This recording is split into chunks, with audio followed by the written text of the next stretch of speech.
Hello बच्चों, आज हम आप लोगों के लिए लेकर आए हैं इलेक्ट्रिक करंट विद्युत धारा का कुछ महत्वपूर्ण प्रश्न। आज हम लोग इस चैप्टर मतलब इस स्लाइड में 20 ऑब्जेक्टिव करेंगे जो कि हमारे बोर्ड एग्जाम के लिए बहुत ही महत्वपूर्ण है। तो चलते हैं सबसे पहला प्रश्न की ओर। हमारा पहला प्रश्न है, एक आदर्श वोल्ट मीटर का प्रतिरोध होता। एक आदर्श वोल्ट मीटर का प्रतिरोध होता। तो एक आदर्श वोल्ट मीटर जो होता है ना, उसका प्रतिरोध अनंत होता है। कितना होता है? अनंत होता है, ठीक ना।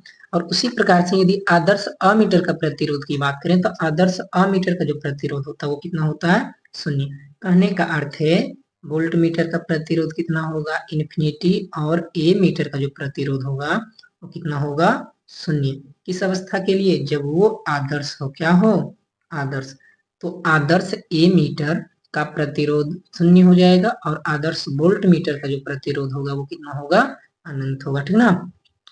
तो इसी प्रकार से हम लोग बढ़ते हैं अगले प्रश्न की ओर। अगला प्रश्न हमारा है कि 1 किलोवाट घंटा किसके बराबर होता है?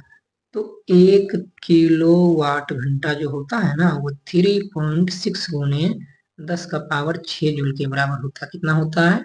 3.6 गुने 10 का पावर 6 जूल के बराबर होता है, ठीक ना। अगला प्रश्न हमारा है, स्वस्थ मनुष्य के शरीर का विद्युत प्रतिरोध। तो स्वस्थ मनुष्य के शरीर का जो विद्युत प्रतिरोध होता है वो होता है 50,000 ओम। कितना होता है? 50,000 ओम।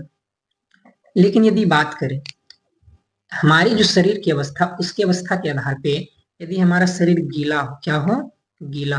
गीला मतलब भींगा होता है, ठीक ना। मतलब हल्का नमी की मात्रा हमारे शरीर में हो, तो उस अवस्था में हमारे शरीर का प्रतिरोध कितना हो जाएगा? 1,000 ओम हो जाएगा।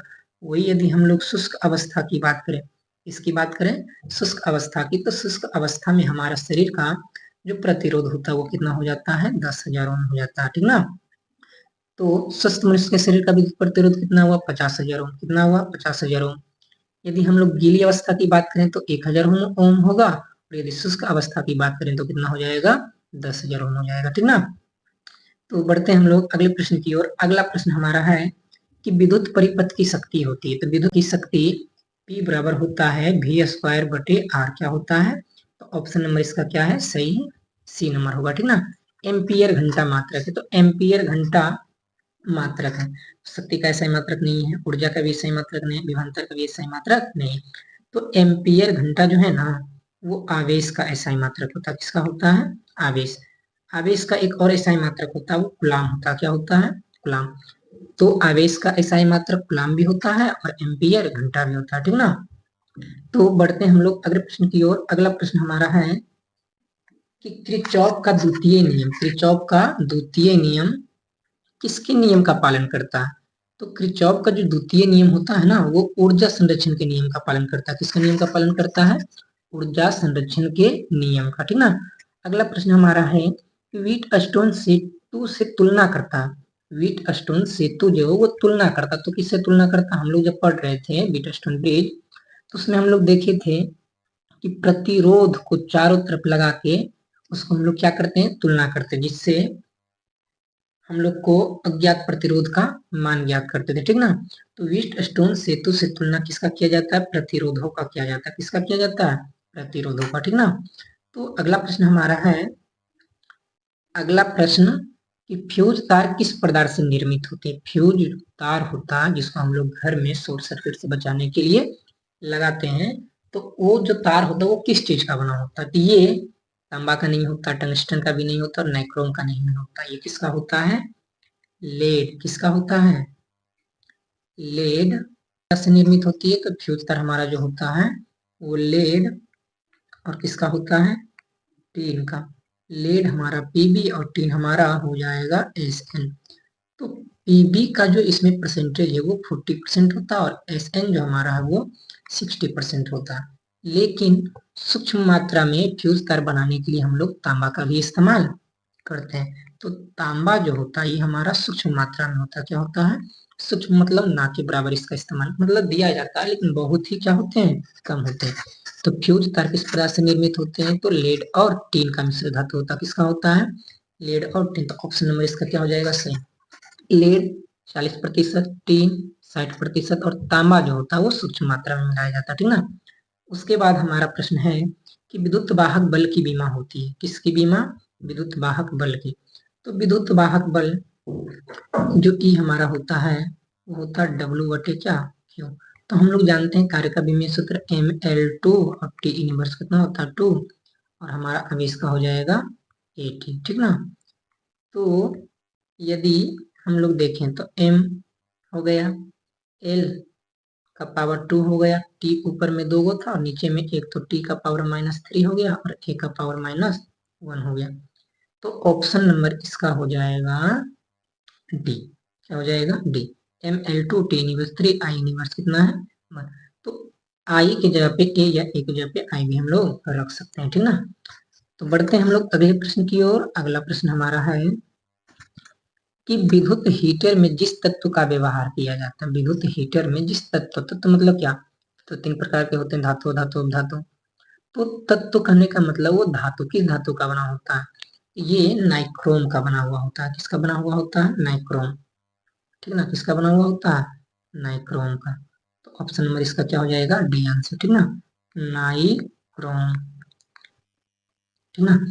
तो व्हीट स्टोन ब्रिज से मापा जाता। अगला प्रश्न हमारा है कि व्हीट स्टोन ब्रिज से मापा जाता। तो व्हीट स्टोन ब्रिज हम लोग प्रतिरोधों की तुलना करने के लिए यूज करते हैं, इसलिए व्हीट स्टोन ब्रिज से हम लोग जो मापेंगे उच्च तथा निम्न प्रतिरोध का मान। किसका मान मापेंगे, उच्च तथा निम्न प्रतिरोध के मान, ठीक ना। अगला प्रश्न हमारा है कि किलोवाट घंटा मात्रक है, किलोवाट घंटा मात्रक है। तो किलोवाट घंटा जो मात्रक होता है ना, क्या होता है, ऊर्जा का। किसका होता है, ऊर्जा का। किलोवाट घंटा किसका मात्रक है, ऊर्जा का, ठीक ना। किसी धातु का ताप बढ़ाने पर, किसी धातु का ताप बढ़ाने पर उसका प्रतिरोध क्या होता है, बढ़ता है। क्या होता है, बढ़ता है, ठीक ना। अगला प्रश्न हमारा है कि विद्युत धारा का मात्रक। तो विद्युत धारा का जो मात्रक होता है वो तो हम लोग पहले से जानते हैं, क्या होता है, एम्पियर। विद्युत धारा का सही मात्रक क्या होता है, एम्पियर। उसी प्रकार से अगला प्रश्न हमारा है कि एक विद्युत परिपथ में विभवांतर मापा जाता है। एक विद्युत परिपथ में विभवांतर मापा जाता है। तो विभवांतर किससे मापा जाएगा, विभवांतर मापने के लिए हम लोग किसका इस्तेमाल करते हैं, वोल्ट मीटर का। मतलब SI यूनिट जो इसका हो जाएगा वो वोल्ट में होगा। किस में होगा, वोल्ट में होगा, ठीक ना। अगला प्रश्न हम देखते हैं। अगला प्रश्न हमारा है कि प्रतिरोध का SI मात्रक है, प्रतिरोध। तो प्रतिरोध का SI मात्रक तो ओम होता है, ये हम लोग बहुत पहले से सीखे क्लास 10 से, ठीक ना। तो विशिष्ट प्रतिरोध या प्रतिरोधकता ये भी जानते हैं हम लोग, कितना होता है, ओम मीटर होता है। कितना होता है, ओम मीटर होता है, ठीक ना। अगला प्रश्न हमारा है कि विद्युत परिपथ किसी बिंदु पर सभी धाराओं का बीजगणितीय योग शून्य होता है। विद्युत परिपथ, किसी विद्युतीय परिपथ के किसी बिंदु पर सभी धाराओं का बीजगणितीय योग कितना होता है, ये शून्य होता है। कितना होता है, शून्य होता है, ठीक ना। ये हम लोग बहुत पहले से जानते हैं, ये एक नियम है किरचॉफ का ना। इलेक्ट्रॉन वोल्ट द्वारा मापा जाता है। इलेक्ट्रॉन वोल्ट द्वारा हम लोग किसको मापते हैं, तो आवेश, विभवांतर, धारा। तो आवेश नहीं माप सकते हैं, विभवांतर नहीं माप सकते, धारा नहीं। आवेश को कूलम्ब, विभवांतर को वोल्ट में और धारा को किसमें, एम्पियर में मापा जाता है।